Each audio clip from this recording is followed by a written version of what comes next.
povo é benção também, viu? O povo é benção também, viu? Normal.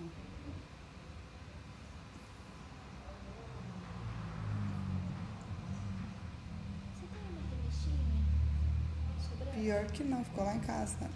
Ó, outra, ficou na outra bolsa. Senta lá do seu pai lá. Revistinha. Vou começar.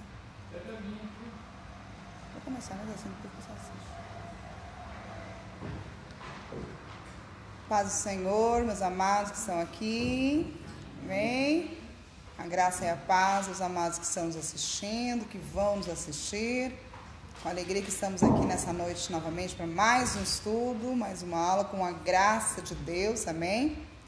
Nosso tema de hoje vai falar sobre a desunião, né? A causa ou as causas da desunião na igreja, no povo de Deus e como devem ser eliminadas. De que maneira Neemias, com sabedoria, conseguiu eliminar as causas dessa desunião entre o povo de Deus.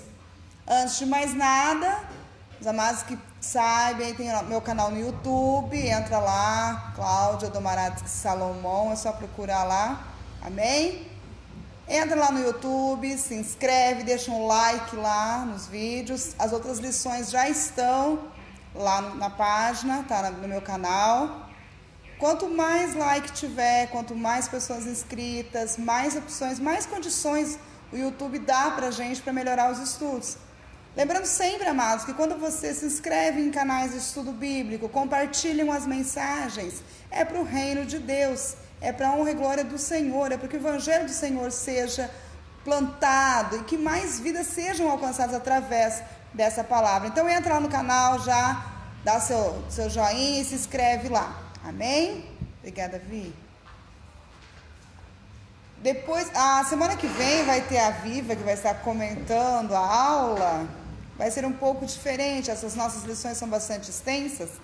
E até foi sugestão de uma aluna, nós vamos fazer uma experiência. Vamos fazer a aula em duas partes. A primeira parte, a Viva vai ministrar ao vivo, pelo Facebook. E quem quiser finalizar o estudo, vai ter que entrar no canal e assistir a segunda parte no canal. Amém? Então, aí os irmãos, só quem realmente não tem acesso, depois a gente vê. Mas se não, não vai ser ao vivo a segunda parte da lição semana que vem. Então, já se prepare, vai ser em duas etapas. Amém? Porque essas lições são bastante extensas. A gente acaba tendo que cortar bastante referência bíblica. E isso não é bom. É importante que os amados tenham acompanhem as referências para saber de onde realmente nós tiramos o estudo. Amém? Essa lição de hoje mesmo, eu vou tentar encaixar ela toda dentro do tempo. Vou tentar, com a graça de Deus, passar essa lição dentro do tempo previsto, toda, se possível, senão também faremos da mesma maneira. Finalizo até um ponto aqui e termino o restante no YouTube. Amém? Então, o nosso texto áureo está no Salmo 133, versículo 1. Ó, quão bom e agradável, ou ó, quão bom e quão suave, né? É que os irmãos vivam em união. Aí, se nós continuarmos lendo, vai falar que é como o óleo que desce sobre a barba de Arão, vai até a orla das suas vestes. Amém? Leiam em casa o Salmo 133 inteiro. É gostoso, é um salmo muito bonito também. Amém? E a nossa verdade prática, a união é uma força indispensável para a igreja. É um testemunho diante do mundo e um estímulo para o crescimento da obra de Deus. Então, diante desse versículo e diante dessa verdade prática, vamos fazer uma oração antes de entrarmos no tema propriamente dito, para que o Senhor possa nos capacitar ainda mais, possa abrir o nosso entendimento, amém? E venha nos dar mais graça, mais sabedoria ainda, porque se não for o Senhor, nós não somos nada. Estudamos, nos preparamos, mas é o Espírito Santo quem nos capacita. Amém? Paizinho amado, te damos graças por este momento em que estamos na tua casa, na tua presença, para juntos compartilharmos mais da tua palavra. Oro agora, meu Pai, para que o Senhor derrame o teu Espírito sobre a vida de cada um presente aqui e sobre a vida de cada um que está assistindo ou que irá assistir esta aula, Senhor amado. Derrama sobre a minha vida também, Senhor, o seu discernimento. Me capacita. Usa-me como vaso em tuas mãos, Senhor amado. Sou ferramenta, instrumento. Eis-me aqui, Senhor amado. Usa a minha vida e usa a vida dos teus filhos também para ministrar, ó Pai querido. Para a honra e glória do Senhor é que iniciamos essa aula, Pai. Amém. Amém. A nossa leitura bíblica em classe, Pai do Senhor, pastora, ela está no livro de Neemias. Até aconselho os amados depois, Pai do Senhor, irmã Edna, estarem lendo em casa o capítulo 5 de Neemias, porque ele vai trazer um complemento maior a essa questão da lição de hoje. Nós vamos ver alguns versículos, mas quem quiser se aprofundar um pouquinho mais a respeito de qual foi a solução sobre as injustiças sociais que vinham ocorrendo na época de Neemias, o capítulo 5 do livro de Neemias, ele explica com uma riqueza de detalhes. Amém? Nós vamos ler apenas os versículos 1, 6, e depois de 6 a 12. Amém? Então, para quem está em casa, está acompanhando pela Bíblia, livro de Neemias, capítulo 5, versículo 1 e depois do 6 ao 12. Quem tem o livrinho está no livrinho mesmo. Amém? Foi, porém, grande o clamor do povo e de suas mulheres contra os judeus e seus irmãos. Ouvindo eu, pois, o seu clamor e essas palavras, muito me enfadei e considerei comigo mesmo no meu coração. Depois, pelejei com os nobres e com os magistrados e deles usura tomais, cada um de seu irmão, e ajuntei contra eles um grande ajuntamento. E disse-lhes: nós resgatamos os judeus, nossos irmãos, que foram vendidos às gentes segundo as nossas posses. E vós outra vez vendereis vossos irmãos? Ou vender-se-iam a nós? Então se calaram e não acharam que responder. Disse mais: não é bom o que fazeis. Porventura, não devias andar no temor do nosso Deus por causa do opróbrio dos gentios, os nossos inimigos? Também eu, meus irmãos e meus moços, a juro, lhe temos dado dinheiro e trigo. Deixemos este ganho. Restituí-lhes hoje, vos peço, as suas terras, as suas vinhas, os seus olivais e as suas casas, como também o 100º do dinheiro, do trigo, do moço e do azeite que vos exigi dele. Então disseram: restituir-lhe-emos e nada procuraremos deles. Faremos assim como dizes. Então chamei os sacerdotes e os fiz jurar que fariam conforme esta palavra. O que estava acontecendo aqui? O povo estava sendo explorado pelo seu próprio povo. A lei permitia que fosse emprestado dinheiro a juros baixíssimos. Mas o que os judeus aqui que tinham um pouquinho mais de posse estavam fazendo? Estavam emprestando, estavam servindo de agiotas, na verdade. Emprestando o dinheiro a juros altíssimos. Porque eles sabiam que o povo não poderia pagar, então eles tomavam as suas propriedades e até mesmo os filhos e as esposas como escravos. Por isso que Neemias fala aqui no versículo 8, nós resgatamos os judeus, nossos irmãos, que antes tinham sido vendidos, e agora vocês vão vender de novo. Ou seja, vocês vão torná-los escravos novamente. Pela lei judaica era proibido fazer de escravo um irmão por dívidas de empréstimos. Não poderia se emprestar dinheiro a valores altos, teria que se emprestar a valores que pudesse ser pago. Aí o que Neemias falou? Olha, eu tenho direito, também estou emprestando, eu tenho direito a esse juro que é meu por direito, mas eu, enquanto líder, vou abrir mão do direito de receber os juros e peço que vocês façam o mesmo.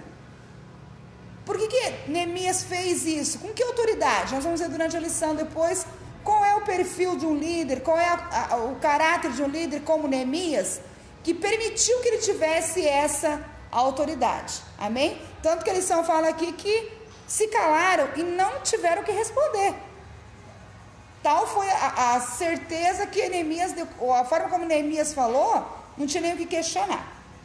Amém? Então nós vamos entender um pouquinho no decorrer dessa lição. E os objetivos dessa lição, nós vamos explicar um pouquinho que a união caracterizada no período pós-exílio serve de referência hoje para a igreja. Então a união que voltou a ter entre os judeus tem que ser hoje reflexo para nós, como povo de Deus.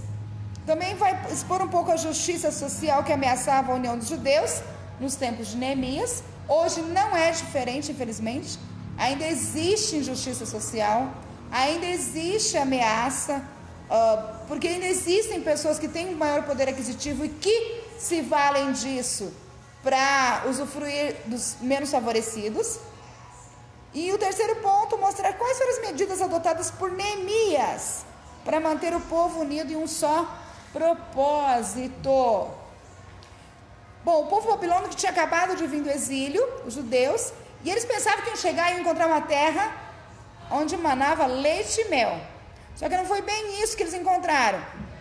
Encontraram uma terra devastada, com pessoas estranhas lá dentro, contrárias aos seus costumes, e como se não bastasse ainda, tinha dificuldade com os povos vizinhos, tinha justiças sociais, desordem que levava o povo a uma desunião e hostilidade. E aí é onde Deus então usa Neemias para levar os judeus a manter-se unidos em um só propósito. Da mesma maneira, a igreja nesses últimos dias precisa de ministros que conduzam o rebanho do Senhor à união e à uniformidade para que a obra de Deus seja edificada e muitas vidas possam ser salvas. Eu até, aqui eles colocam ministros no sentido de liderança, eu até faria algo mais abrangente. Eu não colocaria somente ministros no sentido de liderança. Eu colocaria que, semelhantemente, a igreja necessita de irmãos, de obreiros, porque todos que estão aqui são obreiros da casa do Senhor. De obreiros que o quê? Que conduzam o rebanho do Senhor à união e à uniformidade. Amém? Porque quando isso ocorre, quando entre nós vemos que está havendo alguma divergência, que está havendo algum problema, e nós agimos de maneira sábia, aconselhando e procurando apaziguar e resolver aquela situação, nós estamos agindo como Neemias, com sabedoria. Agora, se nós vemos que está tendo uma situação e começamos a tomar partido só de um lado, e como se diz no dito popular, colocar lenha na fogueira, nós estamos agindo contrário à palavra de Deus. E aí Deus não se agrada. Amém? Então nessa lição nós vamos ver um conflito que surgiu entre diferentes classes sociais e como foi que Neemias conseguiu solucionar este problema. Tá? Primeiro ponto aqui fala que a união caracterizava os judeus libertos do cativeiro. E qual era essa união que eles tinham? Primeiro, todos eram o mesmo povo, confessavam a sua fé no único Deus verdadeiro. Olha outro ponto importante, o altar havia sido restaurado, renovado, amém? E conforme o quê? Conforme os ritos da lei. Isso é muito importante, parece uma coisa boba, mas primeiro, eles confessavam uma única fé. Na lição 12 a gente vai ver a questão do julgo desigual. Por que a importância de cristãos casarem-se com cristãos? Qual a importância de convivermos e termos um relacionamento sadio com pessoas cristãs também? Então não posso me relacionar com o mundo? Não, não é isso. Podemos e devemos, nós estamos no mundo. Só não podemos ser iguais.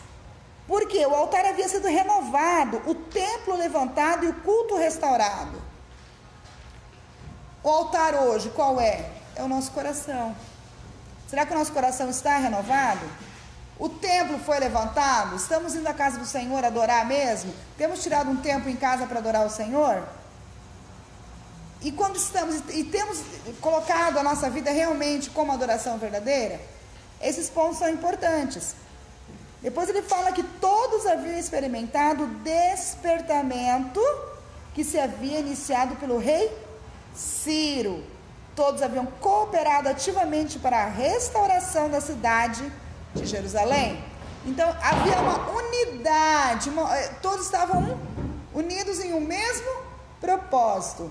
Os relacionamentos estavam sadios.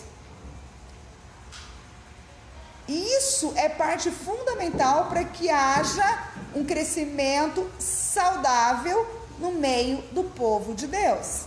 Quando há uma união, quando não há rachaduras, quando não há brechas, há um crescimento saudável, um crescimento maduro, sadio. E quando vem por um acaso alguém ou alguém do meio fica doente, os outros que estão sadios conseguem curá-lo, conseguem apaziguar, conseguem amenizar. Por isso a importância de tomarmos cuidado quando alguém chega e fala: você viu o que fulano fez? Ai, você escutou o que fulano falou? Peraí, em que isso vai me edificar? Vai agregar valor a alguma coisa à minha vida? Ah, não, mas não, vai agregar valor? Não vai? Então, me desculpe, mas morre aqui o assunto. Eu vou poder contribuir com alguma coisa para mudar essa situação? Não, então, não resolve. Então a gente tem que fazer essa análise antes. Não simplesmente recebendo: ah, mas é irmão da igreja. Mas, peraí, mas isso é o quê? É uma notícia? Isso é para ajudar a pessoa que sofreu? Ou é simplesmente para fazer uma fofoca? É isso que estava acontecendo aqui. Então nós temos que tomar cuidado com isso. Amém? No ponto 2, ele vai falar que essa união entre os judeus simbolizava a união que deve haver na igreja de Deus. Está lá em Gálatas 6,16. E a todos quantos andarem conforme esta regra, paz e misericórdia sobre eles e sobre o Israel de Deus. Que regra é essa? União. Andarmos em união. É interessante, estava ouvindo o pastor hoje falar, ele falou assim que ele dá aula também de sociologia na faculdade, e ele estava falando que os sociólogos da atualidade, inclusive Paulo Freire, que é um nome conhecido aí da área dos sociólogos, fala que os relacionamentos agora, na pós-modernidade, estão sendo relacionamentos líquidos, são relacionamentos sem firmeza.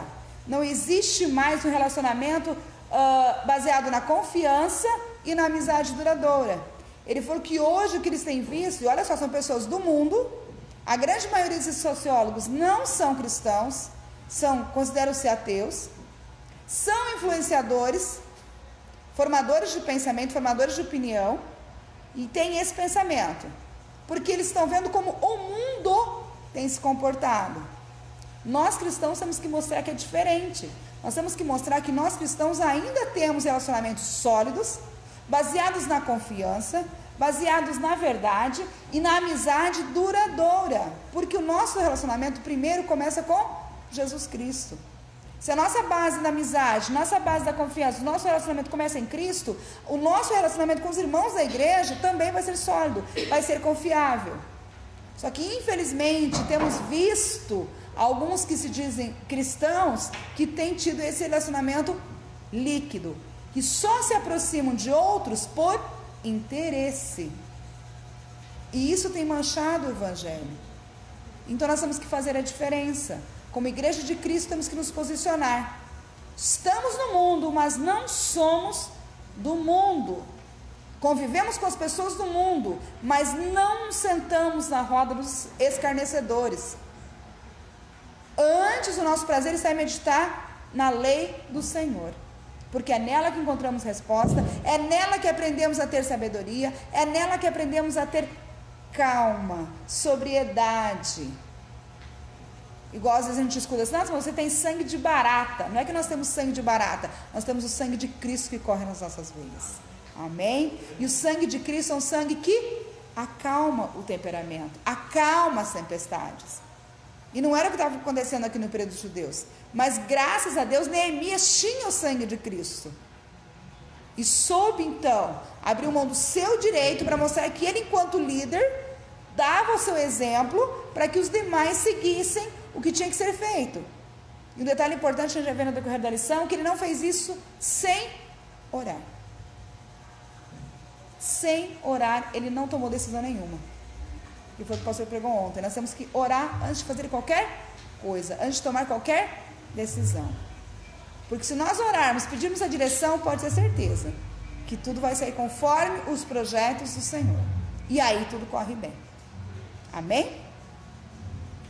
Olha, também na igreja há muitas coisas unificantes. Todos experimentaram o novo nascimento. Todos que nasceram de novo amam os que são nascidos por Ele, Jesus. Todos na igreja são aproximados uns dos outros, porque Cristo derrubou o muro da separação que havia entre gentios e judeus, tornando-os uma verdadeira família de Deus. Está lá em Efésios 2, do 12 ao 19. Que naquele tempo estavam estáveis sem Cristo, separados da comunidade de Israel, e estranhos às alianças da promessa, não tendo esperança e sem Deus no mundo. Mas agora, em Cristo Jesus, vós que antes estáveis longe, já pelo sangue de Cristo chegastes perto, porque Ele é a nossa paz, o qual de ambos os povos fez um, e derrubando as paredes de separação que estavam no meio, na sua carne desfez a inimizade, isto é, a lei dos mandamentos, que consistia em ordenanças para criar em si mesmo um novo homem, fazendo a paz. Para criar em si mesmo dos dois novo homem, fazendo a paz. E pela cruz reconciliar ambos com Deus em um corpo, matando com ela as inimizades. E vindo ele, evangelizou a paz, a vós que estáveis longe e aos que estavam perto.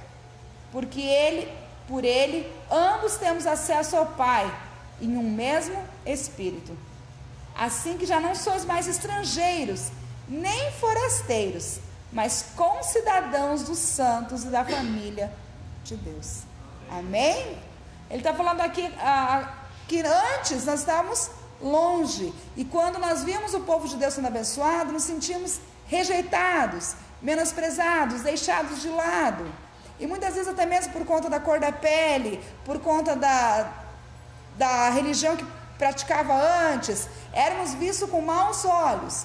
Mas aí o apóstolo fala que acabou isso, quando Cristo na cruz verteu o seu sangue, quebrou qualquer barreira que existia, seja ela de cor, seja ela de raça, seja ela de nacionalidade, não existe mais, de classe social, todos somos um perante o Senhor. E se antes...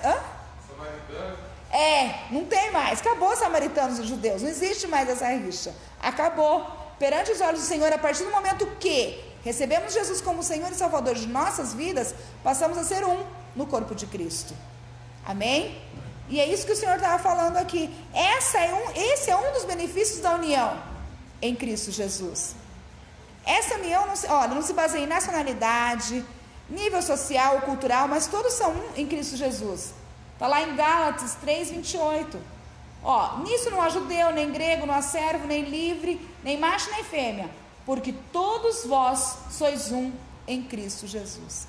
Até mesmo isso Cristo quebrou, porque antes as mulheres no Antigo Testamento eram vistas como, digamos que, seres meio que inferiores, não tinham direito de palavra, eram menosprezadas, algumas até mesmo subjugadas pelos esposos, pelos maridos, eram realmente humilhadas pelo marido. Se não pudesse dar filho, então era considerado um nada, tendo o marido direito até mesmo de arrumar uma outra esposa. Só que quando Cristo veio para nós, Ele quebrou isso. E um dos pontos que Ele quebrou foi falando com a samaritana, que foi onde aconteceu, samaritanos e judeus. Ele quebrou 2 preconceitos ali. Primeiro, os judeus não falavam com os samaritanos, e ela era uma prostituta. Quer dizer, perante a sociedade, ela era um nada, um objeto apenas de prazer. Era um motivo de escárnio, de zombaria, de humilhação, de chacota. E aí Jesus fala assim: mulher, dá-me de beber. Ela, peraí, mas como assim? Ele já começa a falar, mulher. Ele não falou, você, prostituta. Não, ele falou, mulher. Ele reafirmou a feminilidade dela, quem ela era enquanto ser humano. Então, uma das barreiras foi aí. Entre outras que nós temos, que a gente vai, se a gente for ver os estudos bíblicos, aquela mulher do fluxo de sangue, quando tocou em Jesus, a outra que veio pedir pelo filho, falou assim, mas não podemos dar da comida dos cães, né, da comida da mesa do Senhor para os cachorrinhos, até os cachorrinhos comem das migalhas. Então, são alguns dos exemplos que nós temos relatados na Bíblia de como o Senhor fez essa quebra, né? Então, para ele não existe raça, não existe cor, não existe nada, existe um ser humano novo transformado pelo sangue de Cristo. Amém? Quando a igreja vive cheia do Espírito Santo também, a união funciona em sua plenitude, e então ela se torna uma antessala do céu, ou seja, uma sala que antecede o céu. Olha que glória, gente. Consideremos algumas das bênçãos decorrentes dessa união. Já pensou que lindo? Quando a igreja está realmente em união, já é uma pequena prévia de como vai ser no céu. Isso é muito sério, gente, é muito lindo. Se há desunião aqui, significa que quem tiver em desunião não vai estar no céu. Porque a palavra de Deus fala que não vai haver brigas lá no céu, não vai haver dissensões. Olha os benefícios que nós temos com isso.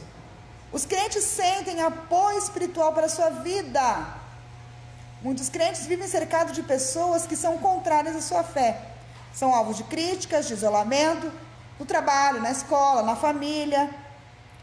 Que riqueza então é chegar à igreja e encontrar um ambiente fraternal e a união que predomina entre os irmãos. Aí o salmista fala: quão bom e quão suave é que os irmãos vivam em união. E não é verdade, amados?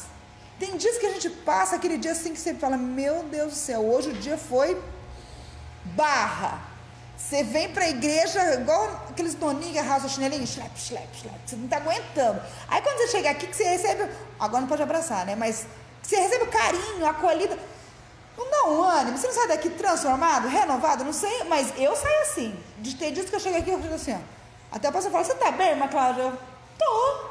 Mas o pastor sente que a gente não está bem, né? Os irmãos às vezes chegam aqui e a gente fala: você está bem, fulano? Você tá... Porque a gente sabe que não está. E quando antes mesmo de acabar o culto, já está renovado, já está... Porque essa união do povo de Deus traz esse benefício para nós. Amém? Outro benefício é que na igreja levamos as cargas uns dos outros. Gálatas 6:2. Levai as cargas uns dos outros e assim cumprireis a lei de Cristo. Claro que existem algumas cargas que nós temos que levar sozinhos, mas também tem aquelas cargas que nós podemos ajudar os nossos irmãos a levar. Que benção na hora do aperto saber que nós temos a igreja que ora e que intercede por nós. Porque às vezes levar a carga não é simplesmente tomar para você aquele problema do seu irmão e você resolver. Às vezes levar a carga é justamente pagar um preço em oração e falar: Senhor, prepara, Senhor, liberta, Senhor, o Senhor está vendo o sofrimento do meu irmão, da minha irmã, entra com providência nessa situação. Isso é levar a carga. E que maravilha você saber que você pode contar com isso. Quantas vezes a gente, até entre nós irmãs, no grupo de oração, né, a gente compartilha a mensagem: irmã, ora por mim, irmã, ora por fulano. E a gente sabe que as irmãs estão orando, os irmãos estão orando, o pastor às vezes pede, alguns irmãos no grupo da família também pede. Isso é união. E esse é um benefício de vivermos em união. Outro ponto é que a união não faz só o açúcar não, tá? Nem o álcool. Ela faz fortes. Amém? Ela nos faz fortes. Aí eles falam que uma ovelha sozinha é mais fácil de ser arrebatada, mas quando está no rebanho ou com o rebanho, é protegida. Uma pedra sozinha pode ser levada ou jogada fora. Porém, quando estiver edificada dentro de um muro, é bem mais difícil de tirá-la. Olha lá, 1 Pedro 2, 4 e 5. E chegando-vos para ele, quem? Pedra viva, Jesus, reprovada, na verdade, pelos homens, mas para com Deus, eleita e preciosa. Aleluia! Vós também, olha o que ele fala para nós, gente, que lindo! Como pedras vivas, sois edificados, casa espiritual, sacerdócio santo, para oferecer sacrifícios espirituais, agradáveis a Deus, por Jesus Cristo. Amém? Quantos de nós já não fomos rejeitados, não fomos olhados com desprezo? Quem é esse aí? Nossa, mas ele, não, mas ela? Fomos aquela pedrinha considerada nada. Mas aí o Senhor Jesus vem e fala o quê? Essa pedrinha vai ser pedra viva no meu altar. Essa pedrinha vai ser pedra viva na minha casa espiritual. Amém? E aí passa a fazer com que tenhamos valor para quê? Para o Senhor.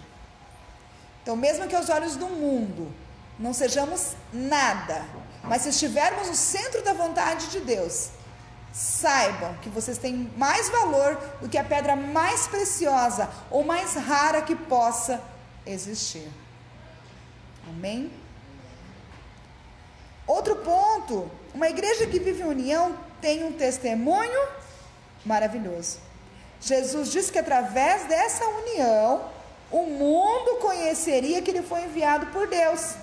Olha só, João 17, 21 e 23.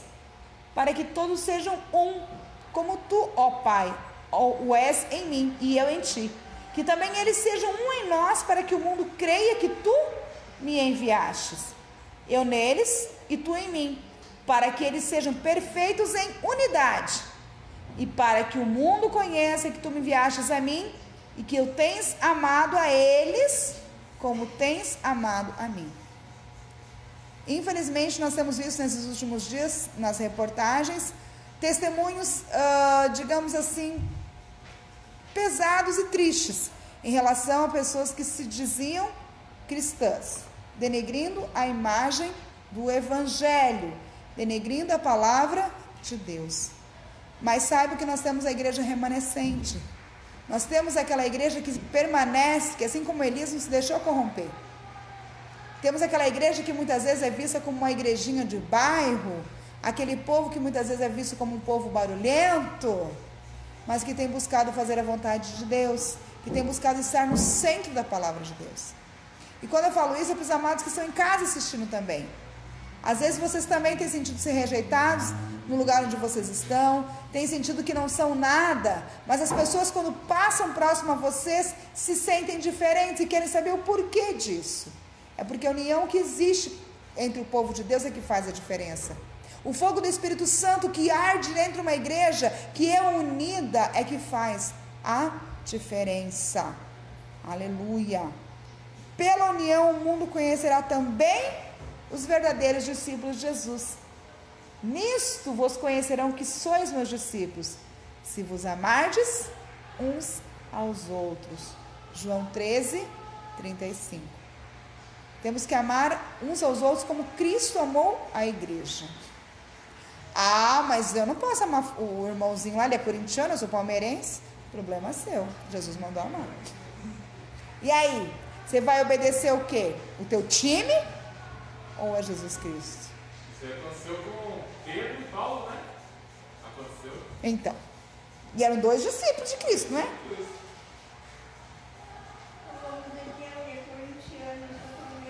Aí, ó, e dá certinho, né, você? Ó, um corintiano e um palmeirense e mora na mesma casa, ainda não sai briga, né? Então, tá vendo?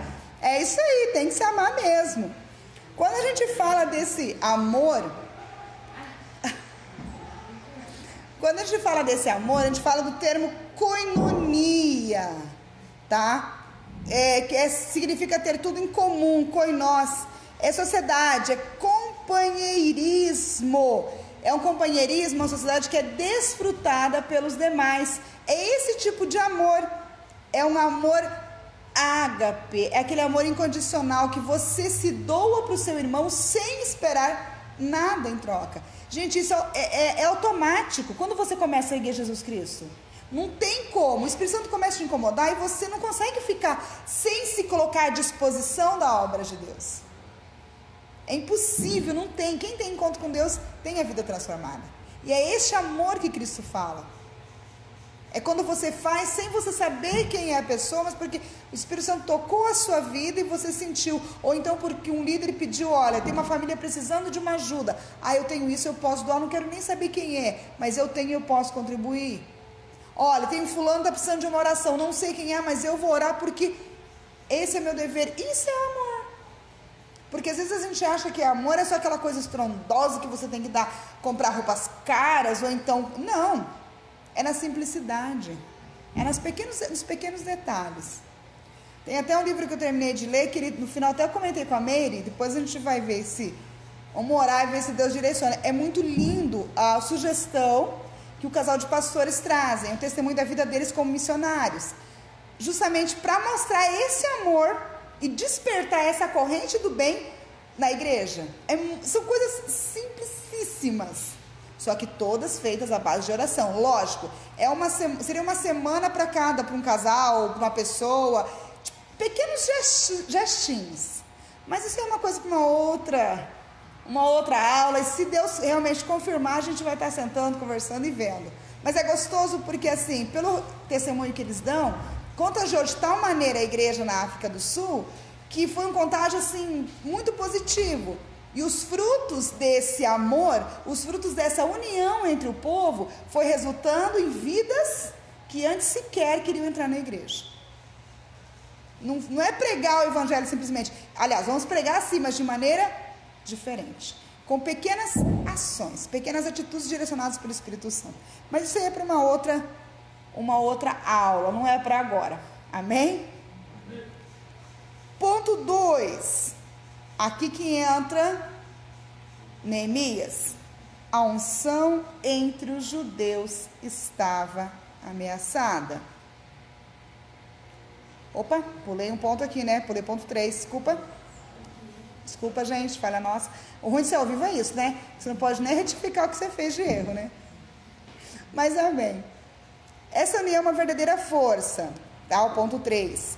Foi por causa da união que os judeus numericamente inferiores aos seus inimigos conseguiram construir o templo e também os muros da cidade. Lembra que numa das lições eu falei que Neemias pegou as famílias que moravam próximas às portas dos muros para que ajudassem na reconstrução, fazendo com que essas famílias se sentissem úteis e partes da obra. Eles estavam em pequenos números, mas Neemias teve sabedoria da parte de Deus e organização. E muito bem colocado. Tinha lixo, lá, muito lixo, porque tinha sido queimada a cidade, devastada. Então o que ele fez? Essa equipe só vai recolher o entulho. Essa equipe só vai providenciar o material para construção.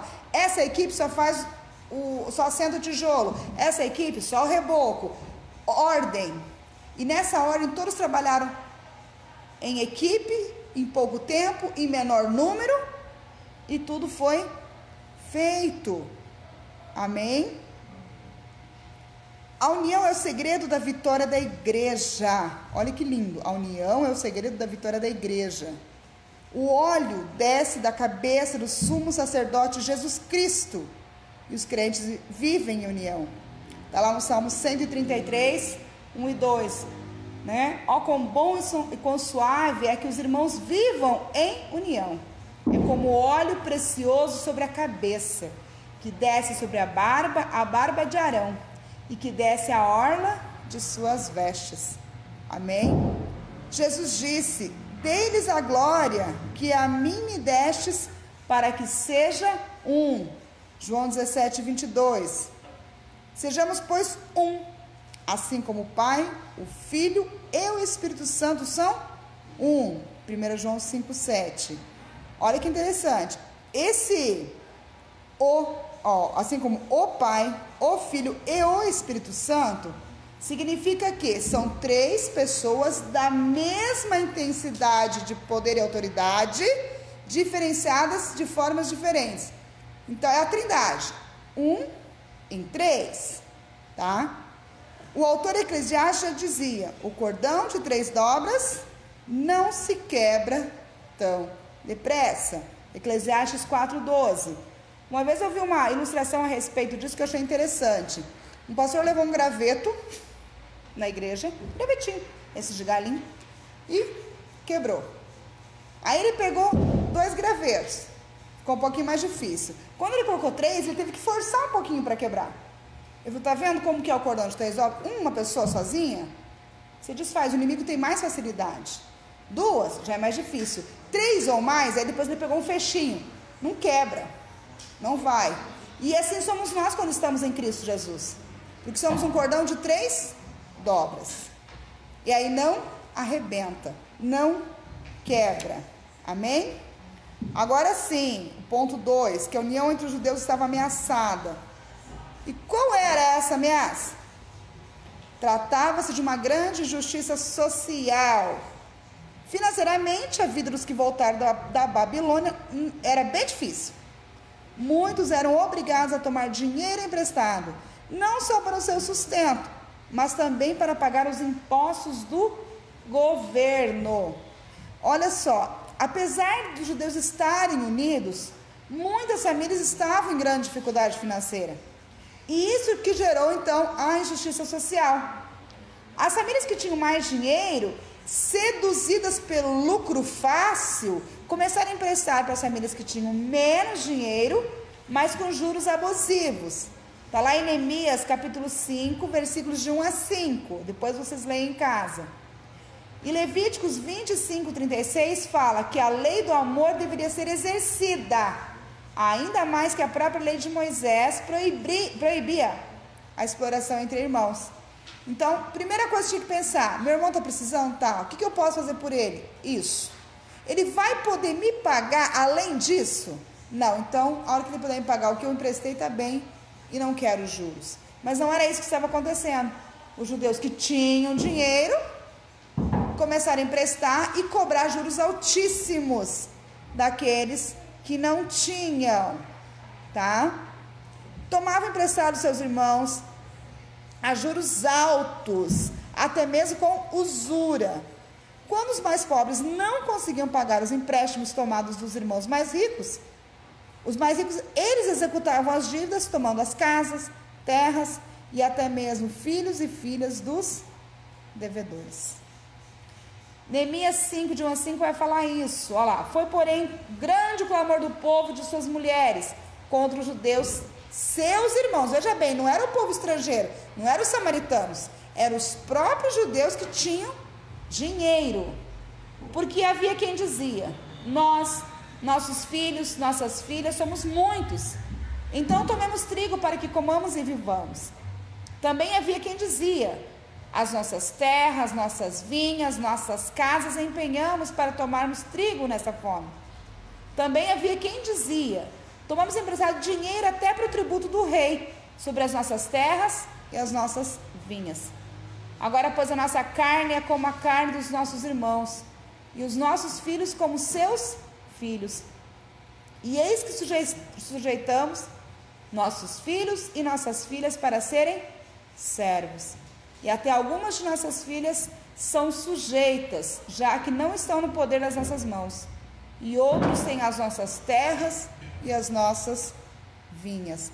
Então o povo foi se queixar, e isso causou um clamor. E esse assunto chegou ao conhecimento de Neemias.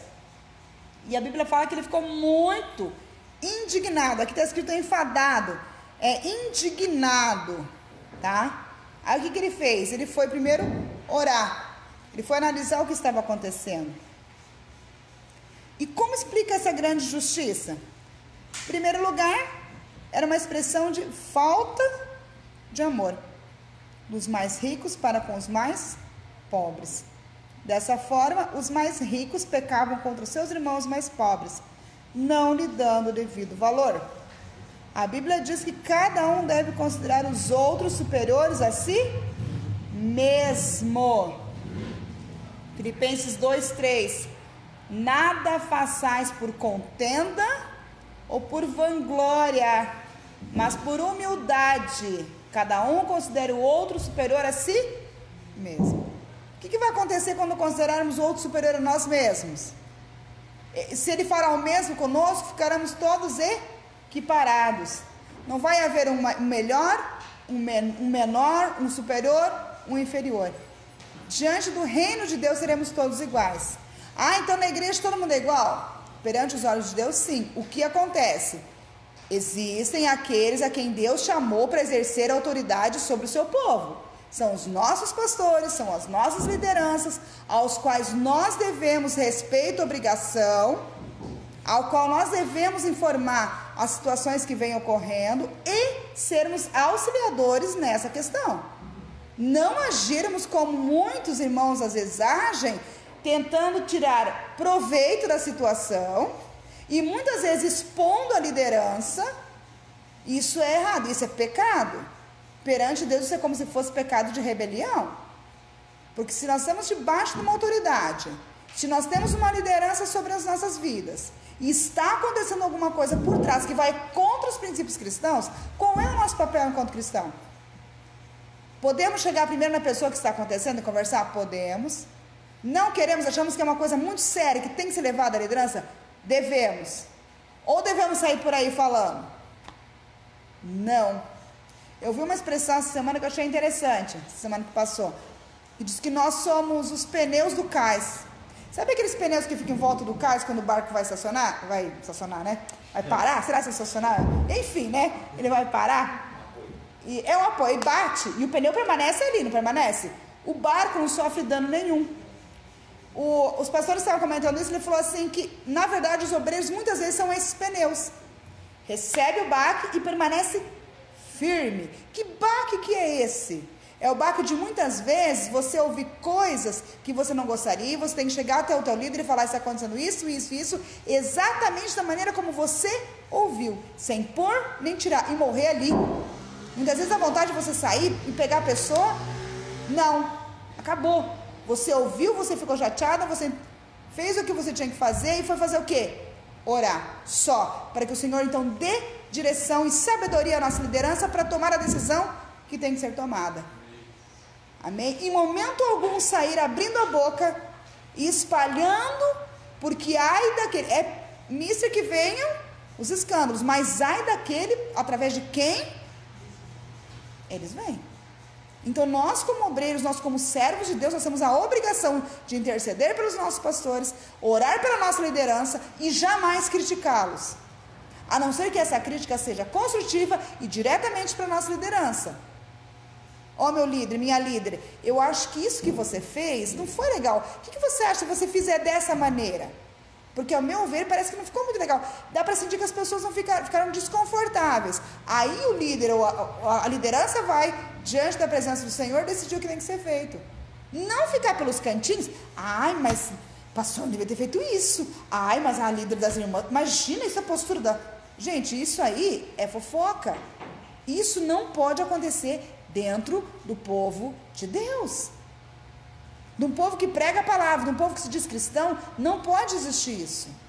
Estamos isentos? Não, infelizmente não. Mas se somos servos, já estamos há um tempo na caminhada do Senhor, temos que ter maturidade suficiente para sabermos discernir o que é certo e o que é errado. E outra coisa, nem tudo que vem ao nosso ouvido também é verdade. Por isso que nós temos que ter a nossa vida centrada na palavra de Deus, uma vida de oração, uma vida de jejum, para que quando ouvirmos certas coisas, o Espírito Santo testifique se é mentira e morre ali, ou se realmente tem que ser levado para frente a quem é devido, para que não haja fofoca. E Neemias fez isso. Neemias fez o quê? Foi orar primeiro. Ele ficou indignado, mas ele foi falar com Deus. E aí então, diante da direção do Espírito Santo, do Senhor Deus, é que ele foi conversar então com o povo. E a hora que ele tomou a atitude, nós vamos ver aqui para frente, como foi que ele resolveu isso, tá? Depois no ponto 3 aí, como ele solucionou, amém? Vamos ver aqui, como explica essa grande justiça? Já vimos o ponto 1, que é falta de amor, né? Por falta de amor, cobraram juros altíssimos. O assunto é muito sério, porque a Bíblia diz que quem peca contra o irmão, peca contra Cristo. A Bíblia que está falando, olha lá, 1 Coríntios 8, 12. Ora, pecando assim contra os irmãos e ferindo a sua franca consciência, pecais contra Cristo.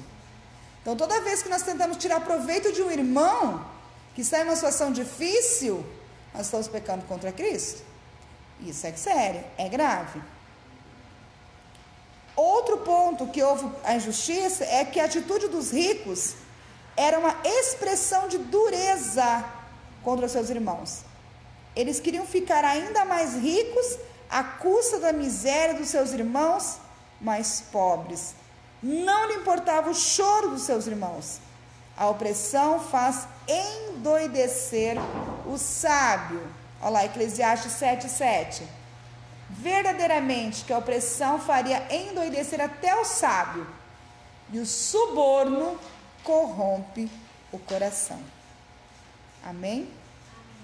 Só quero que vocês retifiquem um texto aí.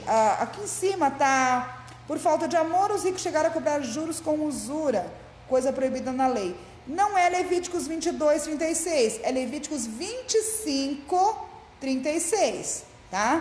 Houve um erro na hora de digitar ali, certo? Então é Levíticos 25:36. Depois os irmãos só corrijam aí. Amém? Olha só o que vinha acontecendo com o povo. Tem um subsídiozinho bíblico aqui para vocês entenderem um pouquinho. Ele fala que eles passaram por pobreza. Tanto as condições sociais como as altas taxas, os impostos altíssimos que eram cobrados, provocaram um aperto na agricultura. E aí os ricos avarentos, que emprestavam dinheiro a juros altos, faziam com que os pobres até mesmo hipotecavam suas casas. Hoje, há muitas razões para a pobreza, porém, a avareza permanece como causa mais comum. O que é uma pessoa avarenta? Uma pessoa que ama o dinheiro. Uma pessoa avarenta, ela só pensa em ter. Quanto mais tem, mais ela quer, mais ela busca obter, e não importa a maneira como ela vai conseguir. Outro motivo para a grande dificuldade do povo judeu eram os tributos. O rei cobrava cerca de 20 milhões em ouro. Ouro de dáricos, é uma moeda persa. Gente, era por ano, ele exigia esse pagamento. Era exigido em moedas de ouro, de prata, que eram derretidas e armazenadas em lingotes. Quando Alexandre o Grande tomou Suzã, onde Neemias havia servido, Artaxerxes, encontrou 270 toneladas de ouro e 1.200 toneladas de prata. A política privou o reino de seu dinheiro, criou a inflação e foi em parte responsável pela aflição econômica dos judeus. Então, os juros, não é só aqui no Brasil que cobra imposto alto, você vê? Desde lá naquela época já se cobrava juros e impostos abusivos. E não era revertido em benefício do povo, não. Era guardado, era revertido em benefício do rei e dos nobres que moravam com ele ali. O povo que se danasse. E o outro ponto que levou os judeus a sofrerem foi a usura. A palavra hebraica, massá, aparece somente em Neemias. Significa impor uma sobrecarga. O Antigo Testamento proíbe cobrar juros em empréstimos aos vizinhos pobres. Essas condições estavam sendo violadas. Então, são os 3 motivos principais que o povo judeu passava por essa miséria. E como Neemias solucionou este grande problema? Primeiro, convocou um grande ajuntamento, Neemias 5:8.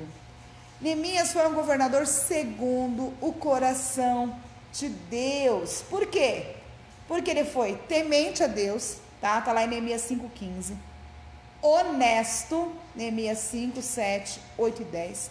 Justo e generoso. Essas qualidades fizeram com que Neemias tomasse a decisão de ajudar os necessitados do seu povo. Neemias fez os mais abastados entenderem que não poderiam explorar, cobrar juros excessivos e escravizar os seus irmãos. Todos deveriam entender que eram servos de Deus e deveriam praticar a lei do amor. Então, primeiramente, um líder, para cobrar algo, ele tem que ser testemunho. Tem que ter uma vida de testemunho. Uma coisa que temos que lembrar, sempre, jamais esquecer: os nossos líderes são seres humanos. Os nossos líderes são passíveis de erro. E quem somos nós para julgar? O nosso papel enquanto igreja é orar, é interceder e pedir que o Senhor derrame cada vez mais graça, cada vez mais sabedoria e mais direcionamento sobre os nossos líderes. Porque principalmente nos dias atuais, não é fácil ser líder. Não é fácil você pastorear uma igreja. A cobrança é muito grande. O mundo está impondo condições aí que são contrárias às Escrituras. E se os nossos líderes não forem homens e mulheres de Deus, que sejam tementes, que sejam honestos, que sejam justos, que tenham uma vida realmente no altar de Deus, não consegue ficar em pé. Porque senão chega aqui e exige que sejam feitas coisas que vão contrárias à palavra de Deus, e que se ele não fizer, será processado, se ele não fizer, será preso. E aí? Ele vai decidir agradar o homem ou agradar a Deus? E é nesse ponto que muitas vezes muitos líderes caem, porque eles querem agradar mais ao homem, porque não é errado você querer agradar as suas ovelhas, não é errado. Só que temos que tomar cuidado de não ir contra a palavra de Deus.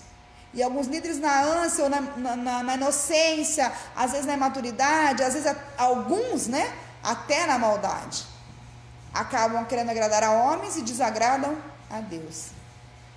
E o nosso papel enquanto igreja não é julgar, não é apontar o dedo, e sim dobrar o joelho e orar, sim dobrar o joelho e clamar ao Senhor. Pai, abre os olhos, mostra aos nossos líderes que eles estão errados, e se possível, aconselhá-los. Se estiver caminhando lado a lado, ajudá-los a voltar para o caminho, sempre dentro da Escritura, com mansidão, com calma, jamais com aspereza, com muita sabedoria, muito discernimento, tá? Sempre, isso que Neemias fez. Neemias não chegou esculachando o povo. Primeiro ele fez o quê? Convocou um ajuntamento, reuniu o povo e lembrou a todos que os irmãos mais pobres estavam sendo literalmente escravizados. Olha só, ele não cobrou, ele lembrou. Povo, eu acredito que ele deve ter falado assim: pessoal, vocês lembram? Vocês estão lembrando do que fala na lei de Moisés? Vocês estão lembrando que foi nos ensinado que não poderíamos cobrar juros abusivos? Ele se coloca junto, ele não se exclui. Ele não fala assim: vocês estão lembrados que vocês não podem, não, que nós, porque ele fala que ele também emprestava dinheiro a juro. Então eu acredito que Neemias também deve ter se colocado no lugar. Confrontou com sua injustiça, perguntando-lhes: vocês venderiam-se a nós? Então se calaram e não tiveram o que responder. Ele se colocou: vocês teriam coragem de me vender também? Nós resgatamos eles e agora vão vender de novo? Aí depois ele faz o quê? Faz uma proposta conciliadora. Deixemos este ganho. Olha só, ele não fala deixem de ganhar. Deixemos, eu vou deixar de ganhar os juros que me é direito pela lei. Eu vou abrir mão do meu direito de receber os juros em prol daqueles que não têm. Restitui-lhes hoje. Neemias 5, 10 e 11. Olha só, Neemias inclui-se na proposta. Ele e seus auxiliares haviam emprestado a juro, não a juro comum, mas um juro abusivo, né? E Neemias estava disposto a não receber os juros. Um líder que é direcionado por Deus faz isso. E uma das coisas, não é porque nossos pastores estão aqui que eu vou falar, mas uma das coisas que eu acho muito bonito aqui é isso. Que quando o pastor vai orar aqui, a primeira coisa que ele faz, ele fala: Senhor, começa por mim. Às vezes eu fico pensando: meu Deus, para que o pastor está sempre... Mas isso é sinal de humildade. Um líder, quando tem humildade, ele faz isso: ó, Senhor, começa por mim, sonda o meu coração, vê se há em mim algum caminho mau. E aí sim, então, depois de sondar, ver se tem em mim algum caminho mau, tirar aquilo que não presta em mim, que eu possa auxiliar o meu irmão a sair do caminho mau e voltar para os caminhos do Senhor. Isso Neemias fazia. E glória a Deus, porque nós temos os nossos pastores que são o exemplo de Neemias. Um coração quebrantado, um coração voltado para a obra, um coração dado à obra de Deus mesmo, um coração voluntário, tá? Pessoas honestas, pessoas sérias, comprometidas com a palavra de Deus. Falo, sempre vou falar, e isso é verdade, e glória a Deus por isso. E nós como igreja continuamos orando, continuamos buscando o Senhor, para que cada vez mais o Espírito Santo venha enchê-los, venha capacitá-los e venha direcioná-los, porque tem dias que eles não compartilham conosco, porque não tem como compartilhar, que são coisas ministeriais, mas eu tenho certeza que deve vir cada bomba, que é só Deus para dar graça. Às vezes eu comento com meu esposo, eu falo: amor, misericórdia, eu não queria estar isso aqui na pele da pastora Mônica, porque acho que ela vem cada bomba de vez em quando, né, pastora? Que misericórdia. E eles têm que orar, ter discernimento, mesmo que na vontade da carne, às vezes fala: faz isso, isso, isso, isso. Mas na vontade do Espírito Santo, amado, amada, a Bíblia fala isso, isso, isso. E quem é que dá esse fruto? É o Espírito Santo. Amém? Porque eles têm chamado para isso. Então não adianta a gente também querer impor um ministério. Não, mas eu quero fazer isso porque eu quero, porque eu quero. Não. Neemias também tinha um chamado. Porque se você não tem o chamado para aquilo também, você não aguenta. Você não vai, porque não adianta. Não é fácil. Então, temos que sempre pedir para o Senhor sondar os nossos corações. E fazer como Neemias. Eu abro mão do meu direito em prol do meu irmão. Agora, eu aconselho que vocês façam o mesmo. Porque, olha só, ele fez uma proposta. Ele não chegou impondo, ó, eu vou dar a minha parte e vocês vão ter que fazer isso. Não. Ele fez uma proposta. Mas como ele era uma pessoa que tinha uma vida reta diante do Senhor, que era um exemplo, era uma pessoa que tinha autoridade, e nesse momento a autoridade de Deus para falar isso, o povo então acatou essa proposta. Restituí-lhes e nada procuraremos deles, faremos como dizes. Neemias fez com que jurassem diante dos sacerdotes que assim fariam. Um ato simbólico de Neemias confirmou aquele juramento solene. Neemias 5:13. Também sacudi as minhas vestes e disse: assim, sacuda Deus todo homem da sua casa e do seu trabalho, que não confirmar esta palavra, e assim seja sacudido e vazio. E toda a congregação disse: amém. E louvaram ao Senhor, e o povo fez conforme esta palavra. Amém? É um gesto simples, mas apenas para tornar-se simbólico aquele juramento que haviam feito, para que não descumprissem com a palavra dada. E aí, resultante disso, a paz voltou a reinar entre os judeus. Surgindo um problema entre os irmãos, deve logo ser tratado com muita diligência. Quando o líder do povo for ignorante, desinteressado ou negligente, o resultado poderá vir a ser uma contaminação grave. Aí entra tudo aquilo que eu falei anteriormente. Faz parte das atribuições do ministro manter a boa ordem na igreja. Ele deve enfrentar os problemas com humildade, imparcialidade e com a sabedoria de Deus. Neemias foi nesse sentido um exemplo para os que estão à frente da obra do Senhor. Assim como Deus fez com Neemias, Ele quer fazer com seus servos hoje. Isto é, Deus quer abençoar os seus servos e confirmar as obras das suas mãos. Salmo 90, 17. Amém? E seja sobre nós a formosura do Senhor nosso Deus. E confirma sobre nós a obra das nossas mãos. Sim, confirma a obra de nossas mãos. Olha que lindo. Um líder tem que ser interessado, não pode ser ignorante, não pode ser negligente. Quando ele vê uma situação, ele precisa tomar uma providência. É claro que o líder não vai chegar de supetão e simplesmente tomando uma decisão diante da primeira visão.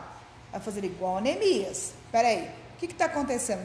Deixa eu me ater dos fatos. Lembra quando Neemias chegou na cidade, antes de reconstruir os muros? O que ele fez durante 3 dias? Sem falar para ninguém. Andou na cidade toda para ver como estava a cidade e sentir o que o povo estava sentindo. Essa é a visão de um líder. Antes de tomar uma decisão ou antes de chamar as partes envolvidas para conversar, ele precisa se ater do que está acontecendo. Aí, diante da presença do Senhor, diante de ter buscado, ter orado, aí sim, chama as partes, se conversa e então resolve-se o problema. Esse é um líder que sempre o líder vai fazer. Amém? Quando eu falo líder, eu falo de obreiros também, gente. Nós, como obreiros, temos que fazer isso também. Temos que tomar cuidado para não agirmos no impulso. O coração não pode falar mais alto quando se trata da obra de Deus. Temos que agir com racionalidade. Ué, mas eu não posso... Não, eu tenho que agir com racionalidade, sim. Por quê? Porque senão eu posso vir a matar aqueles pequeninos que estão começando a caminhada. Porque se eu me disponho a fazer algo por um daqueles pequeninos e não for da direção de Deus, eu corro um risco seríssimo de matá-lo espiritualmente falando. Então, sempre, tudo que for feito, primeiramente, ora e converse com a liderança. Coloca o seu projeto. É de Deus? Pode ter certeza que a liderança vai te apoiar. Não é de Deus, a liderança vai te orientar a não fazer. Amém? Lógico, a gente fica meio assim, mas eu queria, mas Deus não queria. Então nós temos que entender que não é a nossa vontade que tem que prevalecer, mas é a vontade do Senhor. Amém? Problemas relacionais devem ser tratados carinhosamente. Mateus 5,9 fala, bem-aventurados os pacificadores. O que é problemas relacionais? De relacionamento. Eu não vou mais lá conversar com a irmã Edna, porque a irmã Edna não falou para mim hoje. Tô brincando, irmã Edna? É só um exemplo, mas é uma coisa bobinha. Que começa com essa coisa bobinha. Mas fulano não me cumprimentou. Não vou falar com ela mais não. Eu cumprimento e não me cumprimenta, então. Esses probleminhas bobinhos, que se não forem tratados logo, pode virar algo grandioso. Tá? Outro ponto, a desunião representa uma obra da carne. Gálatas 5, 19 e 20. Porque as obras da carne são manifestas, as quais são, aí ele vai, adultério, fornicação, impureza, lascívia, idolatria, feitiçaria, inimizade, porfírias, emulações, iras, perejas, dissensões, heresias, enfim, vai. Mas aí, conta pra gente, as obras do Espírito são amor, paciência, longanimidade, darará. Então, temos que tomar cuidado, porque desunião é obra da carne. E essas coisas entristecem o Espírito Santo. A palavra de Deus fala em Efésios 4,30, não entristeceis o vosso Espírito Santo, no qual estáis selado para o dia da redenção. Então, nós temos que vigiar, temos que tomar cuidado. Outro ponto, a desunião destrói a comunhão e o amor entre os irmãos. Coisa tão preciosa na igreja. Andai em amor, como também Cristo vos amou. Efésios 5:2. Quem ama a Deus, ame também o seu irmão. 1 João 4:21. Olha lá. E dele temos este mandamento: quem me ama a Deus, ame também o seu irmão. Amém? Jesus orou para que todos sejam um, como tu, ó Pai, o és em mim e eu em ti. João 17:21. E finalmente, devemos cultivar nossos testemunhos diante do mundo. A união entre os crentes é o selo da estabilidade espiritual e da paz na igreja. João 17:4. Eu glorifiquei-te na terra, tendo consumado a obra que me destes a fazer. Amém? Mas isso aqui é muito sério. Devemos cultivar nosso testemunho diante do mundo. Eu me lembro uma vez um testemunho, não sei se foi verídico ou não, mas a pessoa que estava contando, até foi no programa de rádio, a respeito de testemunho. Diz que ele ouvia sempre o pastor pregando sobre dízimo, sobre ser honesto, sobre não tomar para si o que não é seu. E aí ele falou assim, eu vou fazer E esse pastor também era motorista de ônibus, né? Ele falou assim, eu vou fazer um teste com esse pastor, que vai ser verdade. Se ele vive o que ele prega. Aí ele pegou o ônibus, foi na igreja, né, ouviu o pastor pregando, pegou o ônibus e ele deu dinheiro a mais. E o pastor dirigindo ali, conferiu o dinheiro, guardou. Aí disse que o pastor parou o ônibus, voltou, conferiu o dinheiro, já falou, meu senhor, o senhor deu dinheiro a mais. Aí ele ficou olhando e falou, então o senhor vive o que o senhor prega? Ele falou, como assim?